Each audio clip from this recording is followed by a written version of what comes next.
down to down with him? Can he really operate what Zach Kittley needs to do? Baron Morton so far, yeah, I think he can. And I wonder how much – I don't want to look at retrospect because, again, that's just a situation that injuries and all that stuff. Tyler Shuck would be here if everything was perfect still. But the ceiling now, okay, I don't know, right? What's the ceiling of this offense now with Baron Morton, who looks really confident, going against a Baylor team that's – I don't want to say trending in the other direction, but a little bit plateaued a little bit, in my opinion. And like you mentioned, Joey McGuire sees all those guys. He knows all those guys. So is he going in the defensive game plan room being like, all right, we know Kyron Jones or whoever takes the snaps, we know they're not going to do X, Y, and Z. So we're going to do this, right? Richard Reese is the only weapon they got right now consistently down to down. We're going to make sure that X, Y, and Z happens with him, right? I don't know, because Baylor doesn't know Tech the way Joey knows Baylor right now. Exactly. Tech has the familiarity advantage. They have the home field advantage. I think they're playing better football right now. I'd imagine the locker room feels a little bit better. Not because they're necessarily a better team, just because the expectations were higher for Baylor. Yeah, exactly. Like Texas Tech at 4-3 feels better about that 4-3 than Baylor at 4-3. We were hoping Tech got to a bowl. Right. 6-6 is a great season for Joey McGuire and Texas Tech, considering that out of conference schedule. 8-4 is a bad season for Baylor because they're the Big 12 champion. Mm-hmm. And so expectations make everything relative. Blake Shapen is really good. I have confidence that Baylor can put up points. Richard Reese has been awesome. That offensive line is figuring it out more and more for Baylor. So I don't doubt Baylor's ability to score points against Texas Tech. I also don't doubt Texas Tech's ability to score points against Baylor. For me, this one comes down to turnover margin. Mm-hmm. The defense that makes a play or two off script, off schedule that you don't expect is going to be the team that wins this game, because every possession is going to be super, super valuable because both teams are going to put up points. It feels like a throwback Big 12 game. Yes, it does. Right, because with the questions we had about Baylor's offense maybe earlier in the year when Blake Shapen wasn't on his game, like those are more or less solved, right? They're a solid, balanced team that can hurt you. Now that they found Richard Reese in the run game to balance that out, we know Blake Shapen can make the throws. We know they have a running threat, and that's the side they're kind of hinging everything on. They're 103 in defensive EPA per pass. Yeah. That is unheard of for Baylor. So, yeah, it feels like it's going to be one of those throwbacks. Somebody's got to hit the 40s, basically, to win this one. So, yeah. Yep. All right, let's move on to our next game of the week, our last game of the week. North Texas playing at Western Kentucky this Saturday, 2:30 p.m. Again, you can watch it on Stadium. Western Kentucky coming in as the favorites of this game by 10 points, and the over-under is set at 68.5. And North Texas had the season in their hands. They did. With 1:38 left. They could have moved to 4-0 in Conference USA with a tiebreaker over UTSA. A minute later, you're down. And then you got to go to Western Kentucky the next week. It just feels like, to me, it's just there's going to be a big momentum shift. It's just a snake, it's thin margins. I don't think these teams match up very well either. Mm-hmm. I think Western Kentucky's got one of the most efficient passing offenses in the nation. North Texas has one of the worst passing defenses in the nation. I honestly kind of see a blowout coming, and I would take the over on this game a little bit if I'm betting. I don't know. It does feel like, now granted, they could absolutely, I could see a lot of scenarios playing out, but narrative-wise and kind of how we've seen seasons go for certain teams, it does feel like last week was like the backbreaker. Right? Like you had your rival beat in your house again 2 times in a row, commanding lead in the division, a chance to really seal. Basically, this week could have been to seal the division, right? Right. And all of a sudden, it's like, oh, never mind. Like, and now it's like, well, crap, now we're going to make the conference title game? Well, crap, now we're going to. And so it's like, again, the way this team plays, if they play their game, absolutely. They can make, they could punch Western Kentucky in the mouth, make it a physical game, be right there, they're right back in the conference championship discussion. But I could also see that being just like, Jesus, we had this team on the rope. They're injured. We were punching them in the mouth. Frank Harris was making mistakes. We had all this. And then a safety forgot to get over to the corner, and JT Clark had one-on-one with Tejada. And that's the season. Because this Western Kentucky trip is a free roll game if you beat UTSA. Exactly. It's you like, got the tiebreaker if you over lose, that. oh well, dust it off. You have FIU, UAB, and Rice after that. You win out. You're in there with the tiebreaker. Yes. But then you lose that game. Now all of a sudden you go on the road. You play a Western Kentucky team that I would argue is the second best team in this conference. And now you lose 2 in a row, and you're basically out of it because you don't hold the tiebreaker against either of those teams. Yep. I think a bowl game is still pretty much in hand for them. They got FIU at home, UAB on the road. UAB's not as good as they've been in years past. Then you got Rice at home. A Rice team that's probably at 6 wins by the time they get there. Sure. So I think 6-6, 7-5 is still out there for North Texas. As Mallory mentioned, this is a very tough matchup for that North Texas defense. They're going to have to get to the quarterback in order to help that secondary. Yep. Ridge Tejada is going to have some turnovers. But then offensively, North Texas can't win football games. They run 22 yards. No. Yeah. And their 4 wins this year, they're averaging 321 yards a game running the football. And their 4 losses, it's around 100. Yeah. And so, we kind of look for these stats or these things that kind of like you can point to after the game. North Texas runs the ball like they did against UTSA. They're not coming close to winning this football game because Western Kentucky is going to be on the field way too often. They're going to have to control the football and play defense by keeping the ball. Yeah. Here's my worry, though. I'm worried that Western Kentucky is going to come out big, come out fast, and they're going to be up 17-0.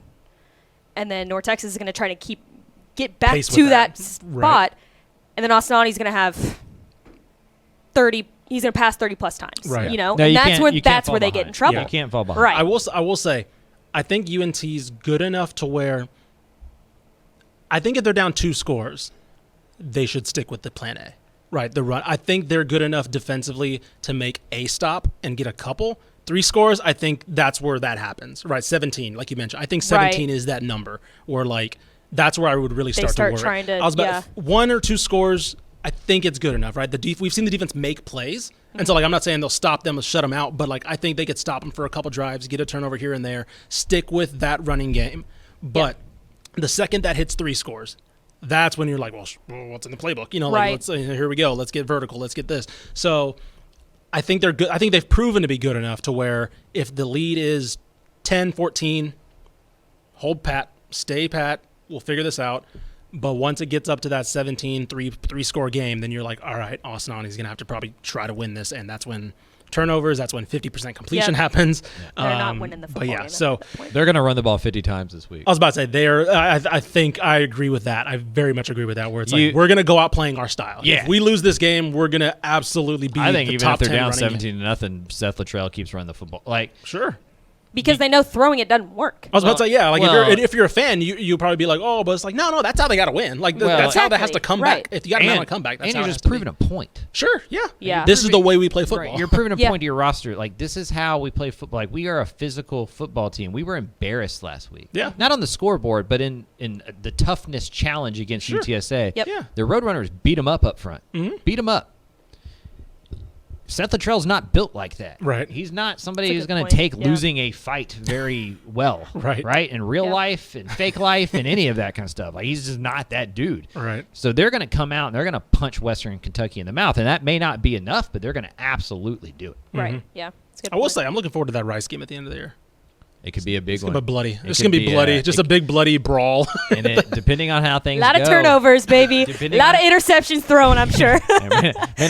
may not be any passes thrown. I was about to say. It'd be funny, like Luttrell and Bloomgren just get together, have a gentleman's agreement. Like, let's just run the ball at each other. I love that. I was gonna say instead of That's overtime, great. they just like it's Bloomgren versus Luttrell in the middle of the field, just like wrestling, and just like it's like all right, everybody off, y'all had your chance. Bloomgren's a tough guy, but he doesn't want any. No, he doesn't part want of any, except that. Luttrell. Nobody does.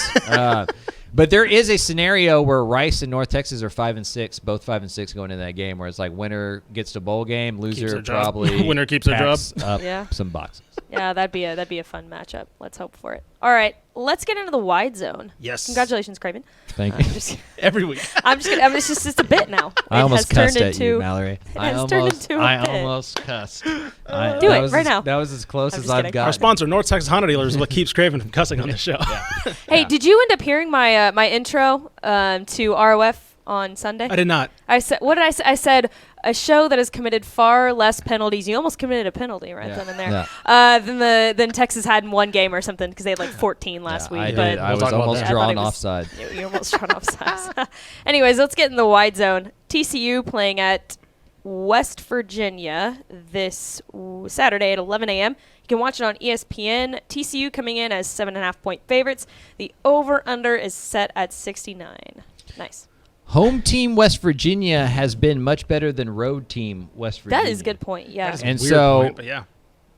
this is a home team West Virginia. That offense has been a lot better in Morgantown than they've been on the road against Texas Tech on the road. They've looked like a really bad team, but maybe this is just the process of like how I watch West Virginia. Maybe. But when they were at home against Baylor, they looked really good. Mm-hmm. And so the 3 times I've seen them, when they've been on the road, they haven't been very good. When they've been at home, they've been good.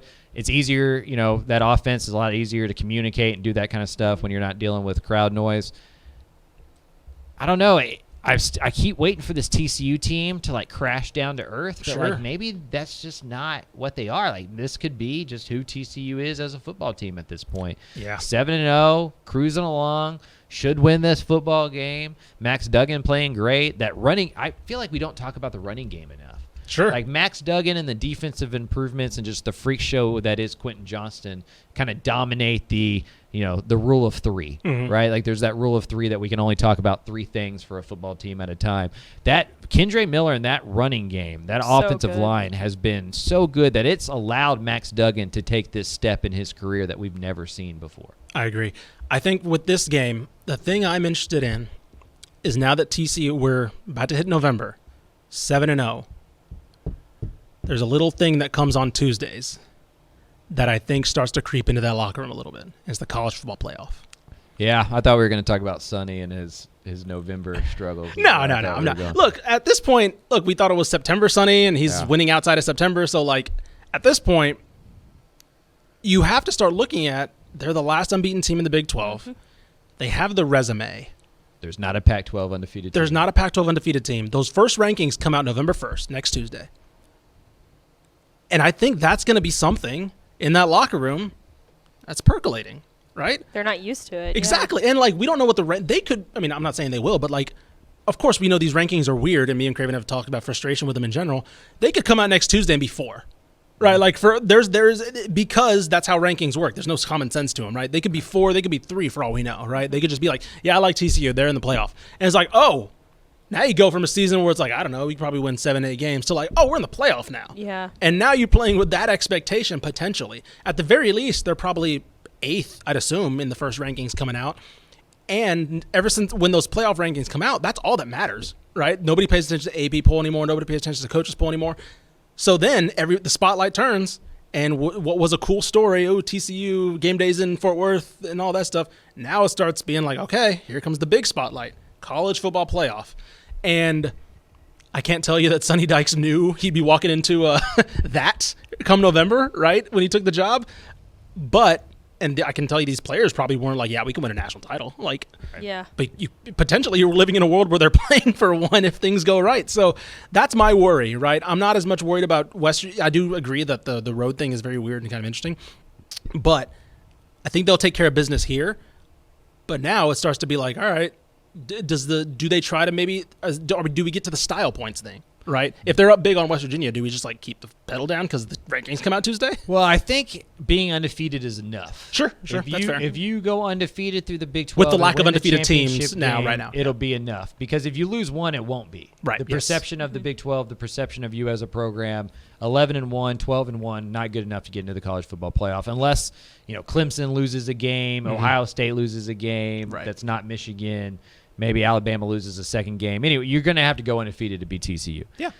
My thing is what's the best win for TCU? I guess it's Oklahoma State at home. Sure. But if you go back and you look, right, Oklahoma's quarterback got injured in the middle of their game. Kansas's quarterback got injured in the middle of the game. Yeah. They probably lose to Kansas State if Adrian Martinez doesn't go out in the middle of that game. So, the 3 out of their last 4 wins have been against ranked opponents, but those three of those teams aren't going to be ranked for much longer. Sure. I don't know. I just don't know if I believe TCU is a national title contender. I'm still trying to convince myself that they're a Big 12 title contender, but I think that's me carrying in my preconceived notions more so than on the field stuff, because I've seen them live twice this year, and they've been impressive both times. Yeah, because I was going to say, here's the top, let's say 6 in front of TCU. Georgia, Ohio State, Tennessee, Michigan, Clemson, Alabama. Is TCU better than any of those teams? No, not right now. Exactly. No. So And I don't even Why know. put them in the? The weird part is, like, they could go unbeaten, and they could very well be the Big 12 representer in there, and I still wouldn't pick them over those 6 teams probably. No. Because, like, you know, A couple of them got to lose though because they're playing each other. Exactly. Yeah. But, like, I look at all those teams and I'm like, yeah, I like that team's win over that team better than any of TCU's and all that. And so, but my point is, like, whether or not they want that discussion, that discussion's going to come to them. Yes. Right? That whether or not I think they're a national title contender, they're 7th right now heading into November. 7th and 7-0 heading into November. Again, that could change this weekend if they lose. But my point is, we're this close to the rankings coming out, and they're going to be in the discussion when ESPN releases the graphic. You know, the top 4 and then the 2 left out. They could be one of any of the logos on the screen. To your Right. point, I think that starts to creep in after they see it. Sure. Okay. That's fair. You know, you That's fair. see it at 7. You see those teams in front of you. Or and you're they're just- like, right. oh man, it's real now. Right, You know, right. like now it's real. And I think if they get by West Virginia and if they get by Texas Tech, Yeah. that at Texas game November 12th. Yes. That's going to be a big indicator. That's gonna be a That's fascinating going to game. be the when the national audience tunes in to see if TCU is for Yep. real or not. Sure. Yep. Because it's at Texas too, I think, right? Yes. That'll be a tough one. All right, You just let's got to let Texas get a bleed. Yeah. And then it's all sailing. Sonny Dykes is wherever he Sonny wants to Dykes be, is all baby. good to go. That's That's funny. going to 30 be unanswered. I can't talk about this much, but that's going to be a big game for Sonny Dykes. It's going to be a big game for Sonny. He's going to want to play Texas. No. Gary Patterson's gonna be there too Right. on the other team. That's it. I was about to say. That's probably why he wants to play. Yeah. All right, let's move on to Houston playing South Florida at home this Saturday at 11 a.m. You can watch it on ESPN2. Houston coming in as 17.5-point favorites, and the over/under set at 61. Yeah. They It's needed a good that matchup bye. for Houston. They needed that bye. Yep, they needed that bye. Navy was a good matchup for you. They're fine against teams that don't pass the ball very well. Right. And South Florida is another team that does not pass the ball. I was about to say, I very think well. Gary Bohannon's out for the year now Yep. for them. So it's Yep. like. And they weren't all that great at passing it before then. Sure. And so that Houston secondary, which is the weakness of the team, won't get exposed as much. Clayton Tune, 5 touchdown passes, no interceptions. Nathaniel Dell was back to kind of playing slot receiver, doing what he does well. Stacey Sneed had 100 yards rushing. Yep. So they looked like the offensive line was better, and the penalties were lower. They did less dumb stuff. I know that's kind of simplistic, but they just did less dumb stuff. They played a cleaner, more executed game of football. That's what it'll take to beat South Florida. Man for man, they're much better than the South Florida team. You just need to show up, don't turn the ball over, play sound defense, tackle, all that kind of stuff, and you should win this game by double digits and cruise to another win. I was about to say this one should be very much in their pocket. We talked about their bye week being at the right time because the schedule coming out of it was very favorable to Houston. We mentioned Gary Bohannon's out. He's their leading passer. Obviously, he was one of their leading rushers. So, like, there goes 2 threats out the window. So, yeah, they should be a very much a controlled game. And hopefully you don't have to pay attention to this one too long. So, Yeah, because they're still kind of in the American race. sure. You know, they'll need some help, maybe a stumble, but, Yeah. like, that's not unheard of. Yep. Because their schedule going forward is, I mean, they can run the table pretty easily. I mean, at SMU, Temple, at East Carolina, at home versus Tulsa. I mean, they could easily run this table and then just kind of wait to see if Tulane or Cincinnati falter, and they could sneak into this thing. So there's still plenty to play for the Cougars. Mm-hmm. Another game you probably aren't going to pay attention to. Rice taking on Charlotte this wow. Saturday, How dare you? 1 p.m. on ESPN3. It's going to be a bad game. Hopefully it goes in Hoot Hoot's favor. Chum in the water. Yeah. Have you ever seen Rice win by double digits before? We may see it. They're this coming is in a- as 17-point favorites, and the over/under set at 59. I was about to say, Will Healy got fired, so Charlotte's kind of a rudderless ship right now, and it's Well, chum in the water. FIU. This is potentially a good old haymaker fest for Mike an Bloom. Owls beat down And Owls How many beat times have we down. seen that? Let's go. in your life, like 5. I still this line. So I'm gonna put my gambler hat on. Sure. 17 points. You give Rice 17 points against me, I'm taking me. You know what I mean? Like, I just can't. Like, they just don't play the type of football that blows teams out. And Yeah. also, like, this could go either way, like, because in terms of the spread, I'm thinking Rice wins, but yes. does Charlotte get the new coach bump? Yeah. Right? Because there's Sure. always, like, you assume is like, oh, the coach is gone. They're going Right. to fall off a cliff or whatever. Right. I don't know, Nebraska's figured out some stuff. All these teams that have fired coaches, maybe they just needed a different voice in that locker room just to squeak out another win. Sometimes it's just a little bit more fun when Dad leaves. Exactly. You know, it's like, oh man, this is nice. Yeah. That's a good analogy. I can do whatever I want to do. Cooler. Yeah. That's pretty cool. I might go to bed on time. Right. You know exactly. what I mean? Like, I think there was a quote that came out from Charlotte's practice that said, like, because somebody asked him, I forgot who the interim is, but he asked him about the rest of the guys, the rest of the staff, and he says, no, they're all staying on staff, and we're changing some stuff at practice. And he mentioned the players have taken really well to that. Yeah. So it's like, okay, that gray cloud can follow you, and you know something's going to happen. You just don't know when. Sometimes it just happens, and it's like, well, okay, well now we can move past it. Yep. And so, again, I don't think Charlotte's going to win this football game. Rice should be fine unless they throw like 6 turnovers or something like that. Yes. I'd imagine if they throw 2, they just don't throw the ball ever again against Charlotte and should be able to win this football game. But when I saw Rice, favored by 17, it was like, oh, wow. Yeah. Because when you're used to being the underdog and having to play that kind of like, they don't believe in us, nobody believes in us card, what happens when you're 17-point favorites and you're 4-3 and a win gets you 1 away from a bowl bid? There's a lot of expectations all of a sudden on Rice, and this is one that you can't let get away. That's new. That's new territory. Let's see how they handle it. Yeah, that's a good point because, like you said, they've got 4 wins right now. They should win this one, and the next week they play UTEP. Yep. And they've got to win that game. So this game has a lot to ride on, All right, let's move on to our next wide zone game. I do love, hold on, before we move on, I love that North Texas, UTEP, and Rice are all going to play kind of this round-robin bowl type thing the last couple weeks with coaches kind of on the last or second to last year of their contracts. Like it can get spicy. Yeah, we said this during the recap show last week. I was like, there's a lot of teams that are sitting at 4 wins right now that need 2 more to get to a bowl game. So this next half of the college football season is going to be really exciting, at least in the state of Texas. So, all right, let's get to SMU at Tulsa this Saturday at 2:30 p.m. You can watch it on ESPN Plus. SMU coming in as 2.5-point favorites. The over/under is set at 64. This is Mike Craven, the opinionated one talking, not the reporter guy talking. I'd roll with Preston Stone. I was just about to ask. Yeah. I'd roll with Preston Stone. You pulled the trigger last week. You pulled it. This year's kind of a wash anyway. If you get to a bowl game, great. If you don't, whatever. This was all about figuring out your roster and kind of laying the foundation for Rhett Lashley and this group, all together. And if you can start Preston Stone, get him working in this offense, get him some games, all of a sudden you go into 2023 at least with that position figured out. Sure. And you can build everything else around it.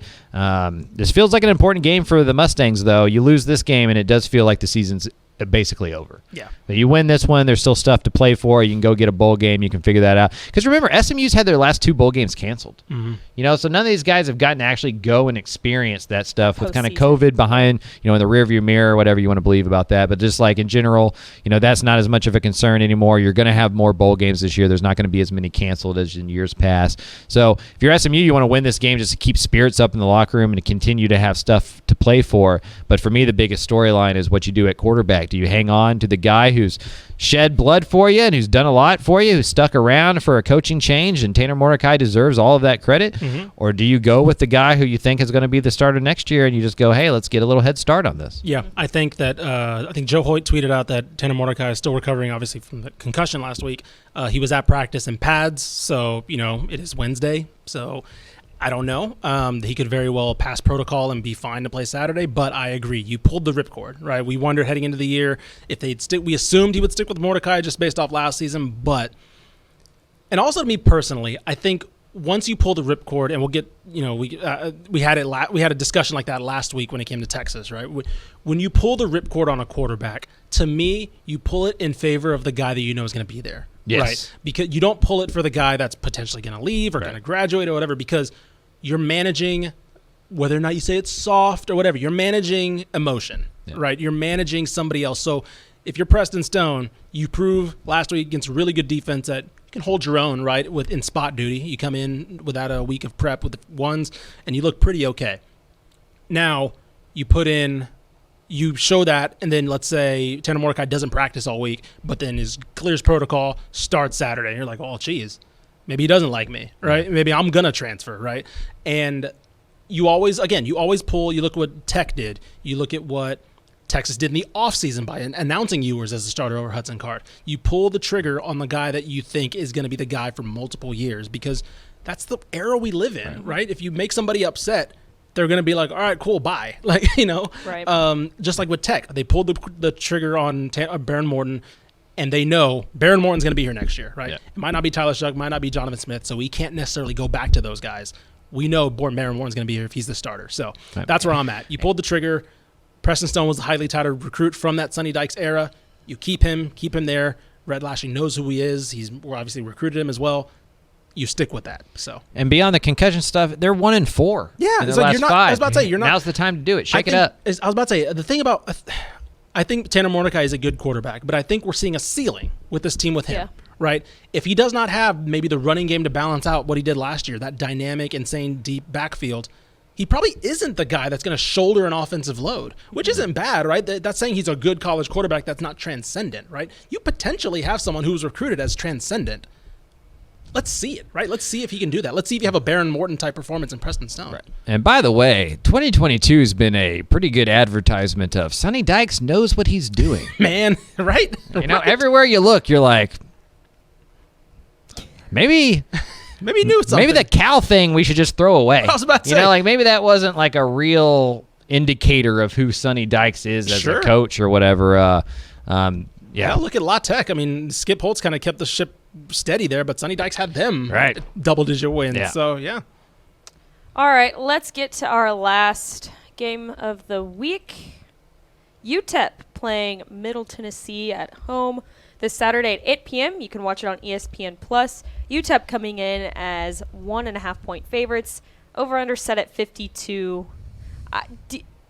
UTEP should roll them, right? Middle Tennessee hasn't won a conference game. That's true. Middle Tennessee hasn't. UTEP's not very good, though. I was about to say, this might You be know, I think like they're better than this team, though. fair, Middle but this Tennessee is just one of not those teams good. where you look at and be like, we can get a win against these guys. right. That to me, like if I'm Middle Tennessee, right? You're like, hey, here's the chance to get back on your feet, right? Because Right. you're not going to do it against, if they played a UNT or a UTSA, right? So you look at UTEP as like, sure, why not? Like I think UTEP is better, but to Craven's point, I do think this. Because those three We're very those three frustrated. conference Yeah. losses are UTSA, UAB, and Western Kentucky. Right. Great teams. You know, like Yeah. those are just better football teams. Right. You know, like UTEP's not in that category. Right, UTEP's right. in the Rice La Tech category. They needed overtime or they lost to La Tech by a pretty decent amount. They only beat FIU at home by 3 points. Like this They is needed not that a it's weird- not they a great needed that team. weird- Like I don't look at anybody. UTEP does not get the benefit of the doubt to blow out anybody. Yeah. Like there's no such Yeah. thing as an easy win. This is a team that lost to New Mexico and only beat New Mexico State by 7 points. So it's all a dogfight in my opinion. For UTEP, I think these teams match up pretty evenly. UTEP is getting better and better. Deion Hankins, that running game is getting better. I think the front seven starting to play well. J.J. Taylor's leading Conference USA with 7 sacks, and so he's kind of becoming the star defensive end, not praise on the other side. Maybe that's offense is paying more attention to praise, and that's opening it up. Sure. JT a little bit more, but I think this is going to be one of those close games that's a dogfight. That's a lot like the FAU game. That's a little ugly, a little hard to watch at times, but you get into the fourth quarter and it's 20-20, and it's just the team that makes a big play or prevents themselves from making a bad play. I do think this is a game that comes down to a series or a turnover or something small like that. It's going to be that fine of margins. I also think they're coming into this game knowing they probably need to win it to make a bowl game, to get to 6 wins. Because they have this one, they Middle Tennessee, then they play at Rice, which that might be a secret. It's the start of that round robin we talked about. I yeah. know. And then FIU, that'll be a win, and then they end it with UTSA. So it's like it kind of seems like they need to come into this game thinking, wow, we need this Yeah. to get to 6 wins. That This is the loss- easiest route to get to 6 wins. I was about to say that loss to La Tech really put them back where we thought like, oh, they're fine, right? They Right. kind of set them back a little bit. And I forgot they needed that 100-yard fumble return to beat Charlotte. Yeah. Right? Like that Ooh, was I forgot about Yeah, that. I Yeah. looked at that score and I was like, how did that happen? And I was like, oh, J.J. Taylor. right, exactly. Yeah, so they needed that star to kind of come out Dang. and to pull over that win. Yeah. So I will say this much. This game's not going to be fun to watch offensively. both these teams' offenses, although UTEP's starting to find its footing, they're still not very good, right?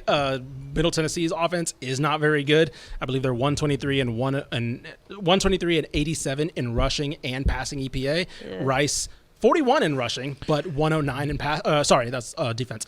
73rd in rushing and 112 in passing EPA. So again, How did Miami lose to Middle Tennessee? because Miami is bad. Well, that's what I'm saying. Like, how does Miami's Miami get that bad? awful. Yeah, that's I know. That's a great point.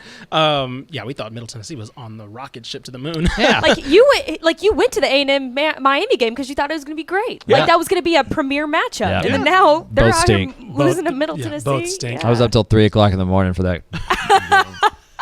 Can you imagine? It's crazy night where we well are spent, now. Night well spent. Took me an hour just to get out of the parking lot. Ugh. Brutal. Oh, sounds don't you terrible. love it? Don't you love this? Don't you love some of this parts of this job? Sitting in the park, What we watch do for- Miami and A&M play. Yeah. But no, like, look, I think UTEP should win this game because, like what Mallory said, they're running out of should win this games, Yeah. right? And so this is one of them. We'll see. Middle Tennessee, like Craven mentioned, their losses aren't bad. So I don't know if they've just played bad teams in a front-loaded schedule or if they actually are pretty bad. Because, like you mentioned, whether or not they beat Miami, that's not a team that should beat Miami.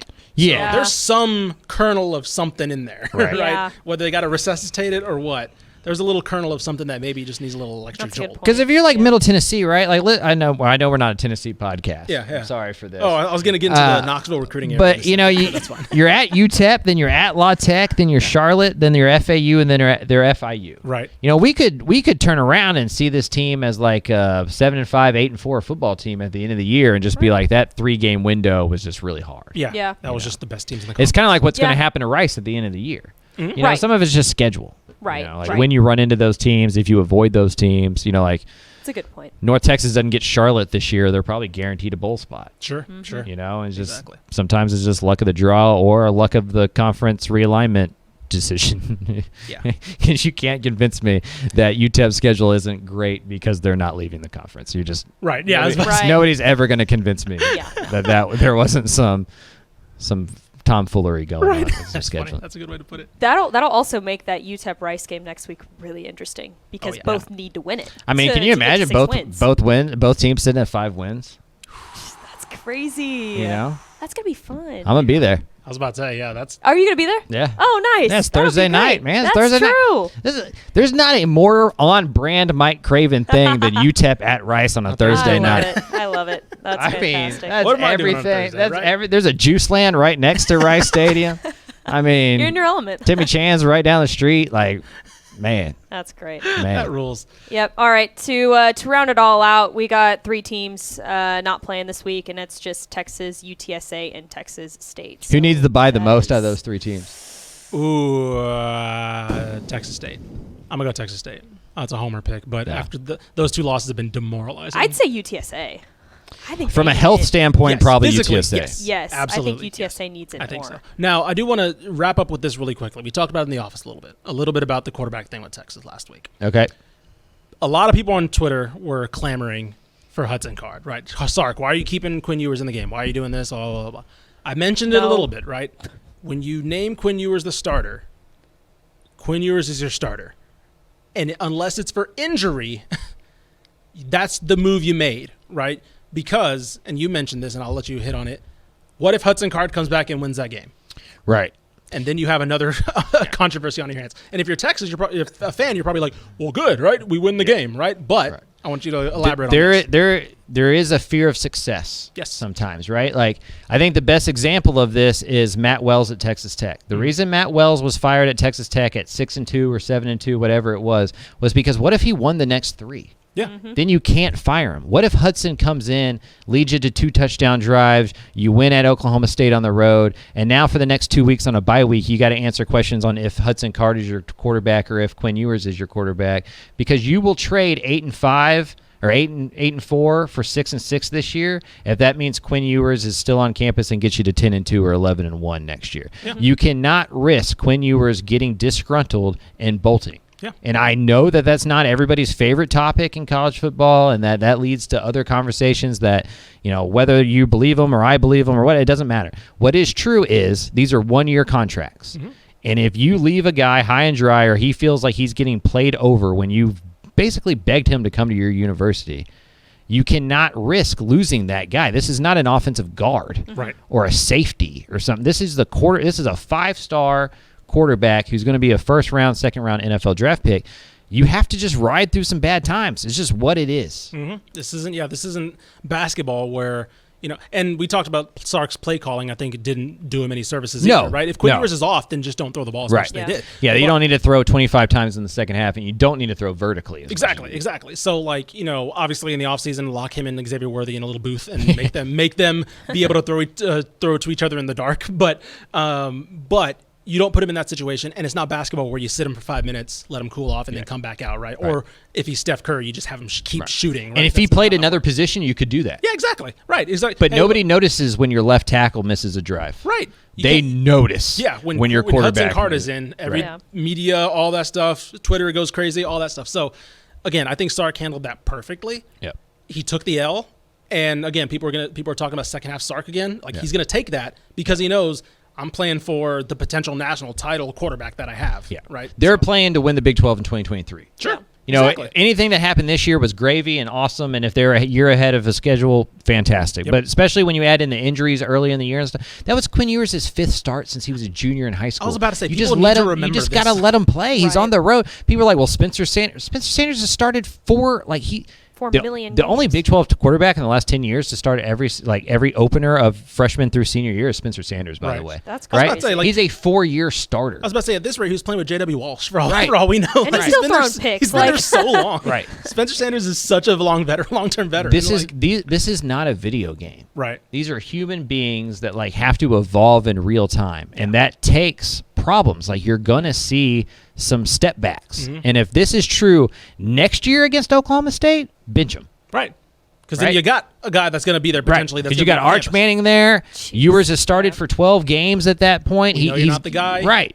You should have some more security in yourself by that time. But this is a dude who's still figuring. He's played 1 4-quarter football game since he was a junior in high school going into that Oklahoma State game. Yep. 1. And that was the week before against Iowa State.